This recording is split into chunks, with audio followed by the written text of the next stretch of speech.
भाग 1। ट्रेडिंग का असली खेल मन का खेल है। जब लोग शेयर बाजार में पैसा कमाने की बात करते हैं तो ज़्यादातर लोग सोचते हैं कौन सी कंपनी खरीदी जाए, कौन सा टेक्निकल पैटर्न सबसे सटीक है, या मार्केट ऊपर जाएगा या नीचे। लेकिन डॉक्टर अलेक्जेंडर एल्डर इस किताब की शुरुआत एक चौंकाने वाली सच्चाई से करते हैं। ट्रेडिंग में सबसे बड़ा दुश्मन बाजार नहीं, खुद व्यक्ति का अपना दिमाग होता है। वह कहते हैं कि सफल ट्रेडर बनने के लिए 3 मुख्य स्तंभ जरूरी हैं। 1. माइंडसेट या साइकोलॉजी। 2. मेथड, ट्रेडिंग मेथड या स्ट्रैटेजी। 3.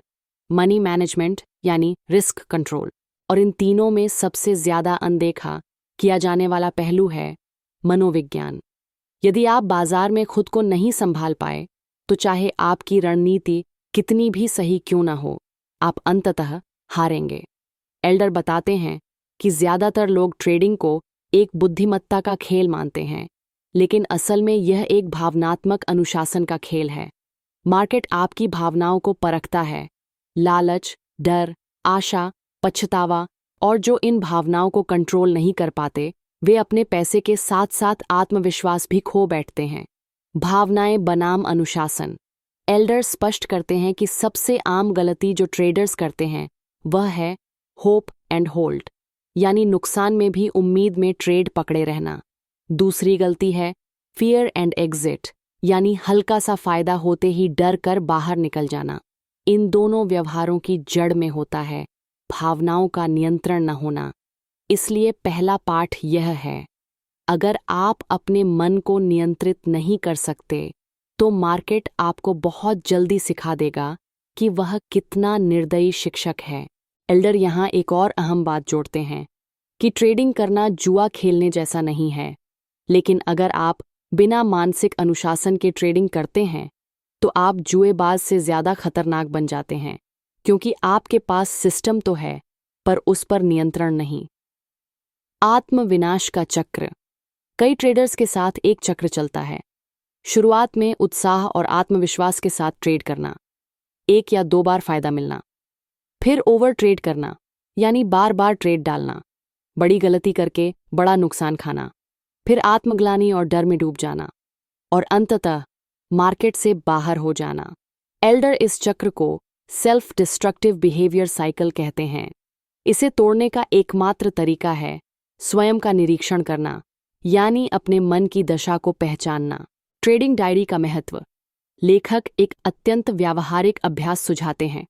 ट्रेडिंग डायरी रखना यह सिर्फ मुनाफा नुकसान की लिस्ट नहीं है, बल्कि इसमें आपको हर ट्रेड के समय अपनी भावनाओं, विचारों और निर्णयों को दर्ज करना होता है। जब आप इसे नियमित करते हैं तब आपको यह साफ दिखने लगता है कि आप किस भावना के अधीन निर्णय ले रहे हैं।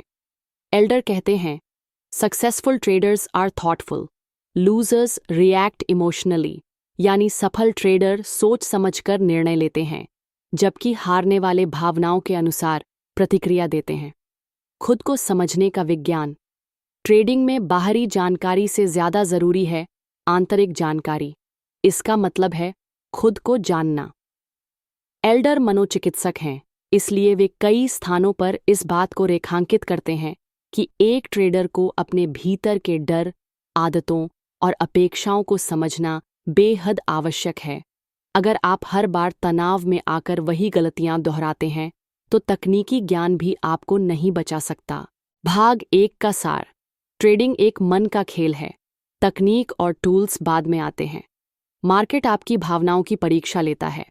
आत्मनिरीक्षण और भावनात्मक नियंत्रण सबसे बड़े हथियार हैं। ट्रेडिंग डायरी एक महत्वपूर्ण साधन है जो आपकी आदतों को उजागर करती है। यदि आप अपने मन पर काबू नहीं पा सकते तो आपकी पूंजी जल्दी खत्म हो जाएगी। भाग 2। टेक्निकल एनालिसिस, चार्ट्स से सोचने की कला। पहले भाग में हमने जाना कि मन की स्थिरता ट्रेडिंग में सबसे महत्वपूर्ण है। अब डॉक्टर एल्डर हमें ट्रेडिंग के तकनीकी पहलू यानी टेक्निकल एनालिसिस से परिचित कराते हैं, लेकिन वे शुरुआत में ही चेतावनी देते हैं। तकनीकी टूल्स केवल तभी प्रभावी होते हैं जब उन्हें सही मानसिकता के साथ इस्तेमाल किया जाए। टेक्निकल एनालिसिस का मूल उद्देश्य होता है मूल्य के चार्ट्स को देखकर भविष्य के मूल्य व्यवहार का अनुमान लगाना। लेखक के अनुसार हर चार्ट एक मानव व्यवहार की कहानी कहता है। डर, लालच, आत्मविश्वास और अनिश्चितता। ट्रेंड को पहचानना सबसे पहला कदम। डॉक्टर एल्डर कहते हैं कि किसी भी चार्ट को देखने से पहले सबसे जरूरी सवाल है, ट्रेंड क्या है। ट्रेंड 3 प्रकार के हो सकते हैं। 1, अप ट्रेंड यानी ऊपर की ओर बढ़ता हुआ बाजार। 2, डाउन ट्रेंड यानी नीचे गिरता हुआ बाजार। 3, साइडवेज ट्रेंड यानी स्थिर या रेंज बाउंड मार्केट। ट्रेडिंग का सबसे बुनियादी नियम है, ट्रेंड के साथ ट्रेड करो, उसके खिलाफ नहीं। यदि आप ट्रेंड के विपरीत ट्रेड करते हैं तो आप उस समुद्र की लहरों के खिलाफ तैरने की कोशिश कर रहे हैं और वह आपको बहा सकती है। सपोर्ट और रेसिस्टेंस, बाजार के मनोविज्ञान की सीमाएं। सपोर्ट वह स्तर होता है जहां खरीदारी बढ़ती है और कीमत नीचे गिरने से रुक जाती है। रेजिस्टेंस वह स्तर होता है जहां बेचने का दबाव आता है और कीमत ऊपर बढ़ने से रुक जाती है। डॉक्टर एल्डर कहते हैं कि ये केवल संख्या नहीं होते, ये दर्शाते हैं कि बाजार की भावनाएं किस स्तर पर बदल रही हैं। इसलिए जब कीमत सपोर्ट के पास होती है तो वह रिबाउंड कर सकती है और रेजिस्टेंस के पास होती है तो वह गिर सकती है, जब तक कि वह इन सीमाओं को तोड़ न दे। वॉल्यूम का अर्थशास्त्र। टेक्निकल एनालिसिस में वॉल्यूम को अनदेखा नहीं किया जा सकता। वॉल्यूम बताता है कि किसी भी प्राइस मूवमेंट के पीछे कितना बल है। अगर कीमत बढ़ रही है और वॉल्यूम भी बढ़ रहा है, ये एक मजबूत संकेत है कि खरीदार सक्रिय हैं। अगर कीमत गिर रही है लेकिन वॉल्यूम कम है, यह अस्थायी गिरावट हो सकती है। एल्डर बताते हैं कि प्राइस बताता है क्या हो रहा है और वॉल्यूम बताता है कितनी मजबूती से हो रहा है। चार्ट्स की प्रमुख प्रकारें। एल्डर हमें चार्ट्स के विभिन्न प्रकारों से परिचित कराते हैं। 1, बार चार्ट। प्रत्येक बार 4 मुख्य चीजें दिखाता है, ओपन, हाई, लो, क्लोज। 2, line chart. केवल क्लोजिंग प्राइसेस को जोड़ता है, सरल लेकिन सीमित जानकारी देता है। 3, कैंडलस्टिक चार्ट। विजुअल रूप से बेहतर, जिसमें हर कैंडल मार्केट की भावना, बुलिश या बेरिश को दर्शाती है। कैंडलस्टिक चार्ट को एल्डर विशेष रूप से महत्वपूर्ण मानते हैं क्योंकि इसमें हर कैंडल एक मिनी स्टोरी कहती है। बाजार में उस दिन किसने जीत हासिल की, खरीदारों ने या विक्रेताओं ने। इंडिकेटर्स और ऑसिलेटर्स, निर्णय के सहायक उपकरण। टेक्निकल एनालिसिस केवल चार्ट पढ़ना नहीं है, उसमें शामिल होते हैं कई मैथमेटिकल इंडिकेटर्स जो निर्णय को मजबूत करते हैं। एल्डर मुख्य रूप से 3 प्रकार के इंडिकेटर्स की बात करते हैं। पहला, ट्रेंड फॉलोइंग इंडिकेटर्स जैसे मूविंग एवरेजेस, ये बताते हैं कि लंबी अवधि में ट्रेंड किस दिशा में है। दूसरा, मोमेंटम इंडिकेटर्स जैसे MACD, moving average convergence divergence, यह दिखाता है कि गति बढ़ रही है या घट रही है। तीसरा, ऑसिलेटर्स जैसे RSI, रिलेटिव स्ट्रेंथ इंडेक्स, यह बताता है कि बाजार ओवरबोट, अत्यधिक खरीदी गई स्थिति, या ओवरसोल्ड, अत्यधिक बेची गई स्थिति में है। एल्डर चेतावनी देते हैं कि कोई भी इंडिकेटर अकेले परफेक्ट नहीं होता। हर इंडिकेटर संकेत देता है, लेकिन निर्णय आपको खुद लेना होता है, कॉन्टेक्स्ट को ध्यान में रखकर। Multiple time frame analysis. एक और महत्वपूर्ण सिद्धांत जो एल्डर साझा करते हैं वह है मल्टीपल टाइम फ्रेम एनालिसिस। इसका अर्थ है कि आप एक ही स्टॉक या इंडेक्स को विभिन्न टाइम फ्रेम जैसे डेली, वीकली, मंथली में देखें। हायर टाइम फ्रेम ट्रेंड को समझो और लोअर टाइम फ्रेम में एंट्री लो। इससे आप बड़े ट्रेंड के खिलाफ गलती करने से बचते हैं और एंट्री एग्जिट को सटीक बना पाते हैं। भाग 2 का सार टेक्निकल एनालिसिस भावनाओं की विजुअलाइजेशन है, वह भाव जो प्राइस के माध्यम से व्यक्त होते हैं। ट्रेंड पहचानना सबसे पहला और ज़रूरी कदम है। सपोर्ट, रेसिस्टेंस और वॉल्यूम बाजार के मनोविज्ञान की सीमाओं को दर्शाते हैं। इंडिकेटर्स और चार्ट्स केवल सहायक उपकरण हैं, निर्णय का आधार नहीं। मल्टीपल टाइम फ्रेम एनालिसिस से सटीकता और विश्वसनीयता बढ़ती है। भाग 3, ट्रेडिंग स्ट्रैटेजी, नियमों से बंधा हुआ सोच। अब तक हमने समझा कि ट्रेडिंग में मनोविज्ञान, और टेक्निकल एनालिसिस कितना महत्वपूर्ण है।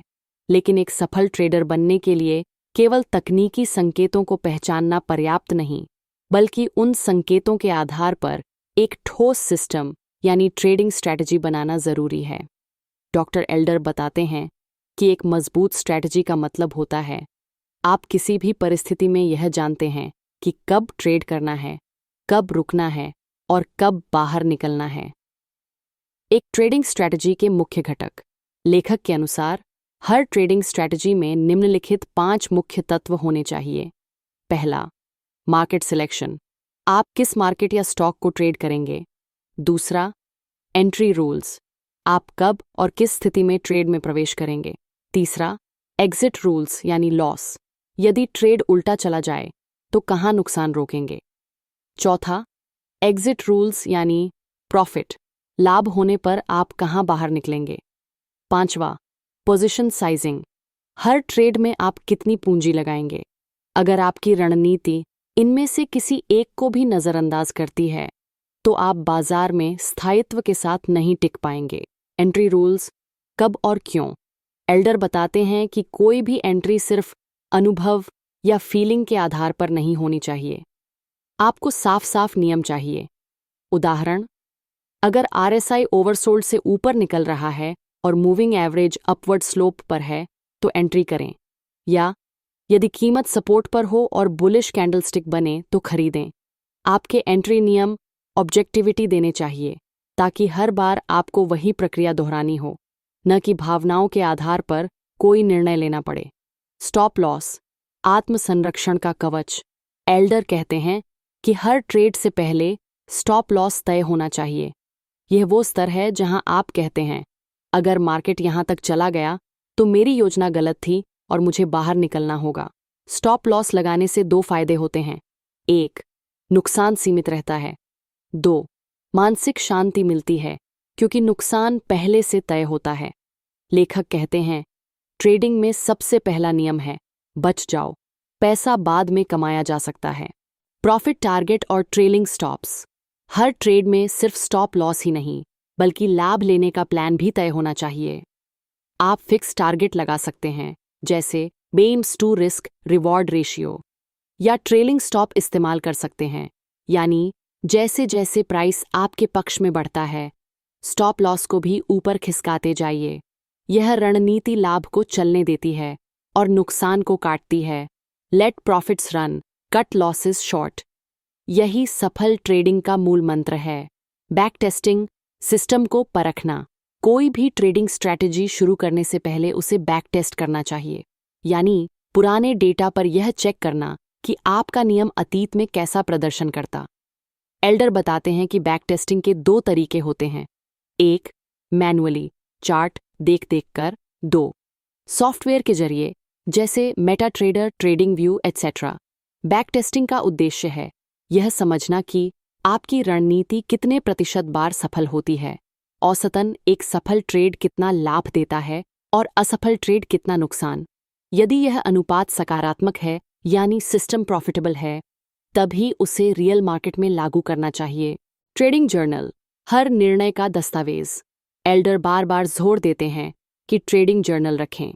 इसमें हर ट्रेड का कारण, एंट्री रूल, स्टॉप लॉस, परिणाम, मन की स्थिति सब लिखा जाए। यह अभ्यास आपको अपने सिस्टम की खामियां पहचानने, उसे सुधारने और भावनाओं से मुक्त निर्णय लेने में मदद करता है। भाग 3 का सार। एक ठोस ट्रेडिंग स्ट्रैटेजी के बिना आप केवल अनुमान लगा रहे हैं।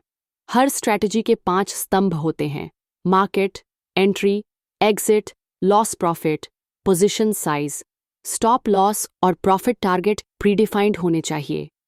बैक टेस्टिंग से सिस्टम की ताकत और कमजोरी का पता चलता है। एक ट्रेडिंग जर्नल आपका सबसे बड़ा शिक्षक बन सकता है। भाग 4, रिस्क मैनेजमेंट, ट्रेडिंग का असली कवच। डॉक्टर अलेक्जेंडर एल्डर एक बड़ी सच्चाई से शुरुआत करते हैं। आपका सबसे बड़ा ट्रेडिंग एसेट आपका अकाउंट बैलेंस नहीं, बल्कि आपकी पूंजी की रक्षा करने की मानसिकता है। ज्यादातर नए ट्रेडर इस पर ध्यान नहीं देते। वे सोचते हैं कि जितना ज्यादा रिस्क उतना ज्यादा रिटर्न। लेकिन लेखक कहते हैं कि ऐसा सोचकर ट्रेडिंग करना ठीक उसी तरह है जैसे तेज गाड़ी चलाते हुए आंखें बंद कर लेना। एक नियम, एक ट्रेड में कितना रिस्क लें। एल्डर बहुत स्पष्ट रूप से कहते हैं कि कभी भी एक ट्रेड में अपनी पूंजी का 2% से ज्यादा जोखिम में न डालें। इसे कहते हैं 2% रूल।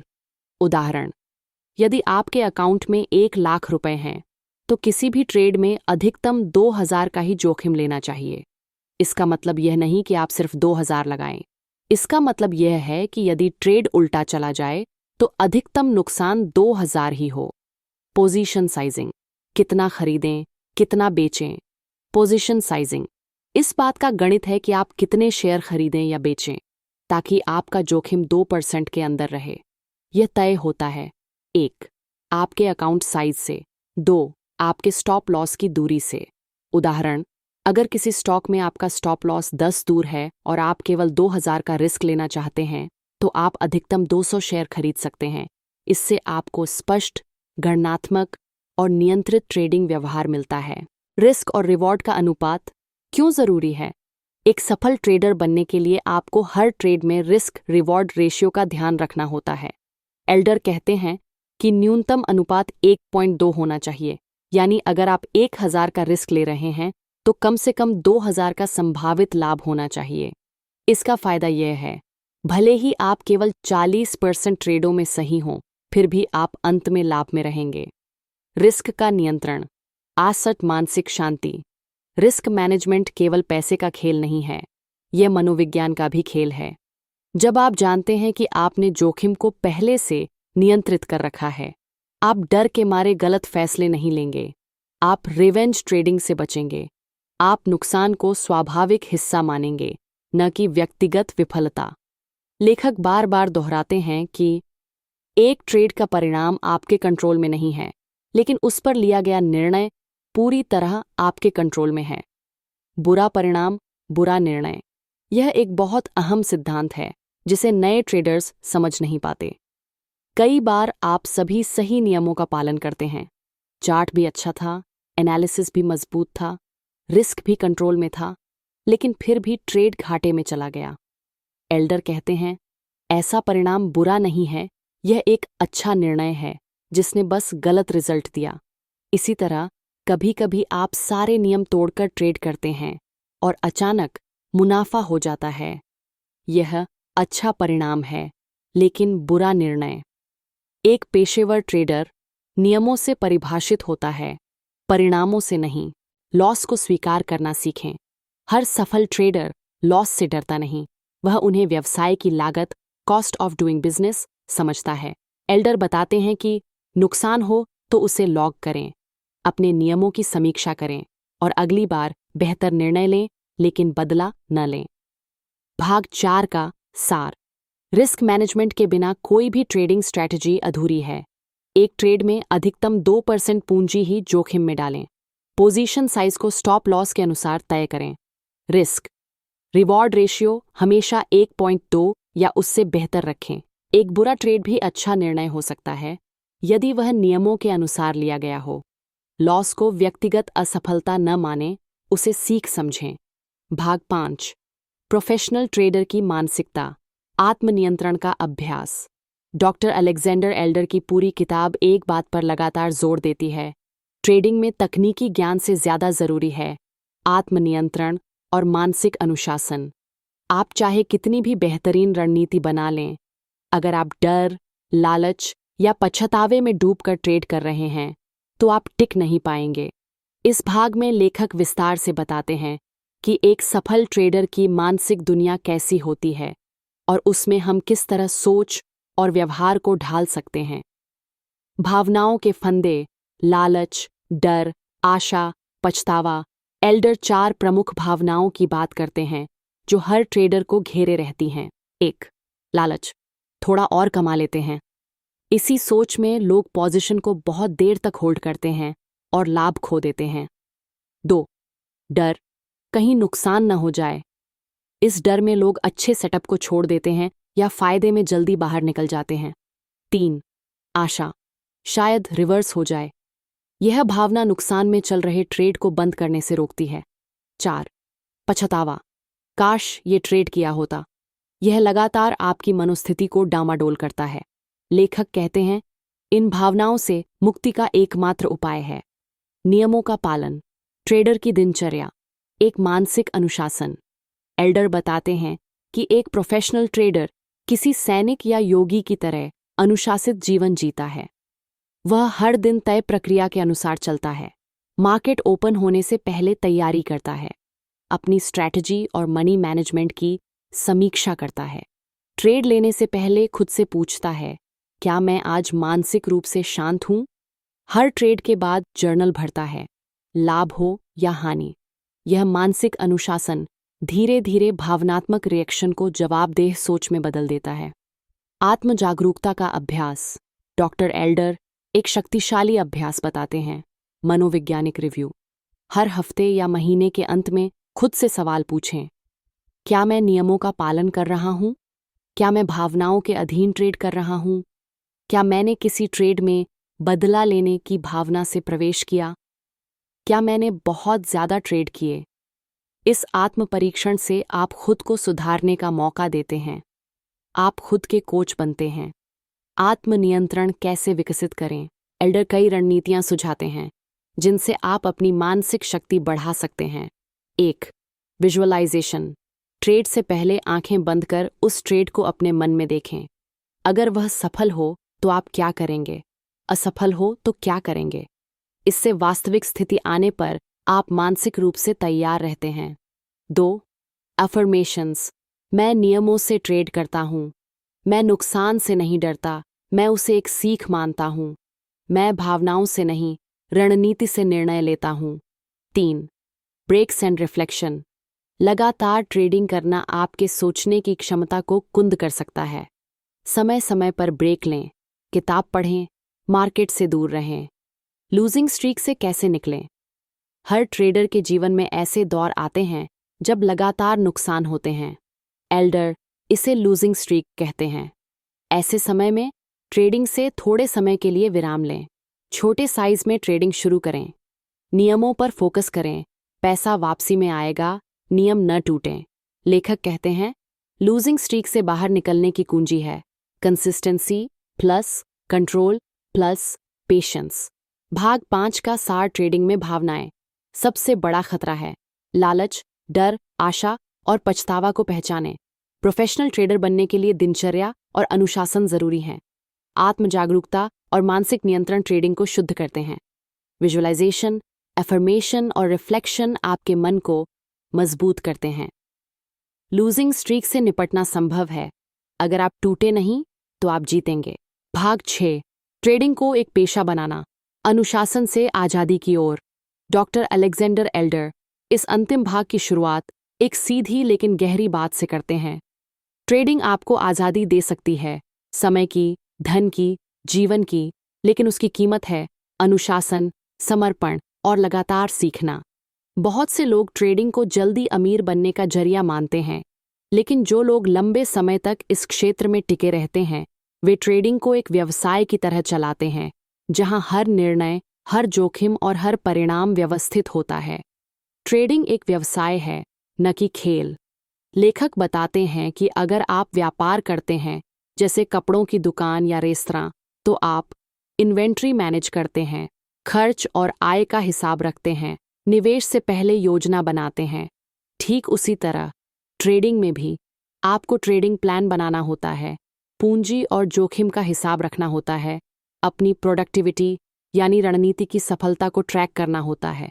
सिस्टम बनाइए, आदतें नहीं। अधिकतर ट्रेडर आदतन ट्रेड करते हैं, जब मन किया तब ट्रेड डाल दिया, लेकिन सफल ट्रेडर सिस्टम आधारित ट्रेडिंग करते हैं, तय नियमों के अनुसार एंट्री और एग्जिट करते हैं। हर निर्णय सोच समझकर और डाटा के आधार पर होता है, न कि मूड पर। एल्डर लिखते हैं, sporadic trading leads to sporadic results, systematic trading builds wealth. लगातार सीखते रहना। आपकी सबसे बड़ी पूंजी ट्रेडिंग की दुनिया लगातार बदल रही है। नए पैटर्न, नए मार्केट्स, नए टूल्स। लेखक कहते हैं कि जो ट्रेडर सीखना बंद कर देते हैं, वो धीरे धीरे पिछड़ जाते हैं। कुछ अभ्यास जो हर प्रोफेशनल ट्रेडर को अपनाने चाहिए। नई किताबें पढ़ना, अन्य अनुभवी ट्रेडर्स के अनुभव सुनना, अपने पुराने ट्रेड्स का विश्लेषण करना, क्या गलती हुई, क्या सुधार हुआ। जब सब बिगड़ जाए तब भी प्रोफेशनल बने रहें। कभी कभी आपके सारे नियम और सिस्टम होते हुए भी आप नुकसान खा सकते हैं, क्योंकि मार्केट कभी कभी बहुत अनिश्चित और अस्थिर होता है। ऐसे समय में लेखक सलाह देते हैं, नुकसान को स्वीकार करें लेकिन खुद को मत दोष दें। ट्रेडिंग से थोड़ा ब्रेक लें लेकिन वापसी जरूर करें। अपने सिस्टम का दोबारा मूल्यांकन करें लेकिन डर के कारण उसे फेंकें नहीं। यही वो क्षण होते हैं जहां शौकिया और प्रोफेशनल ट्रेडर के बीच फर्क पैदा होता है। करियर की दिशा, छोटे कदम, बड़ी दूरी। एल्डर ट्रेडिंग को करियर की तरह देखने की सलाह देते हैं। शुरुआत में छोटे लक्ष्य रखें, लगातार नियम पालन और लॉस पर नियंत्रण। फिर धीरे धीरे कैपिटल बढ़ाएं, टाइम फ्रेम समझें और गहराई से एनालिसिस करना सीखें। एक समय पर आप इस योग्य बन सकते हैं कि आप ट्रेडिंग से पूरी आजीविका चला सकें। लेकिन सबसे बड़ी चेतावनी, जल्दबाजी आपको बर्बादी की ओर ले जाएगी। ट्रेडिंग का रास्ता लंबा है, लेकिन अगर आप सच्ची लगन से चलें तो मंजिल मिलती ही है। अंतिम भाग का सार, ट्रेडिंग को व्यवसाय की तरह लें, तुक्केबाजी की तरह नहीं। सिस्टम आधारित निर्णय और लॉगबुक आधारित सुधार सफलता की कुंजी है। निरंतर सीखना, आत्मविश्लेषण और सुधार, यही पेशेवर ट्रेडर की निशानी है। नुकसान होने पर भी प्रोफेशनल सोच बनाए रखें, नियमों से चिपके रहें। करियर के रूप में ट्रेडिंग धीरे धीरे लेकिन स्थिरता के साथ विकसित होती है। अब अगला कदम आपका है। अगर आपने इस किताब की यह समरी ध्यान से सुनी है तो आपको अब समझ आ चुका है कि ट्रेडिंग केवल प्रॉफिट के चार्ट नहीं है। यह स्व अनुशासन, निर्णय लेने की शक्ति और निरंतर सुधार का सफर है। अगली बार जब आप ट्रेड करने बैठें, एक योजना के साथ बैठिए, नियमों के साथ निर्णय लीजिए और भावना नहीं, तर्क से काम लीजिए। याद रखिए, ट्रेडिंग में जीतने वाले वो नहीं होते जो हर बार सही होते हैं, बल्कि वो होते हैं जो हर बार सीखते हैं। अगर आपको ये वीडियो पसंद आया तो लाइक करना न भूलें और बुकसार हिंदी चैनल को सब्सक्राइब करना बिल्कुल न भूलें। अगर आपके पास कोई और किताब का सुझाव है तो कमेंट में ज़रूर बताएं। तो फिर मिलते हैं अगले वीडियो में।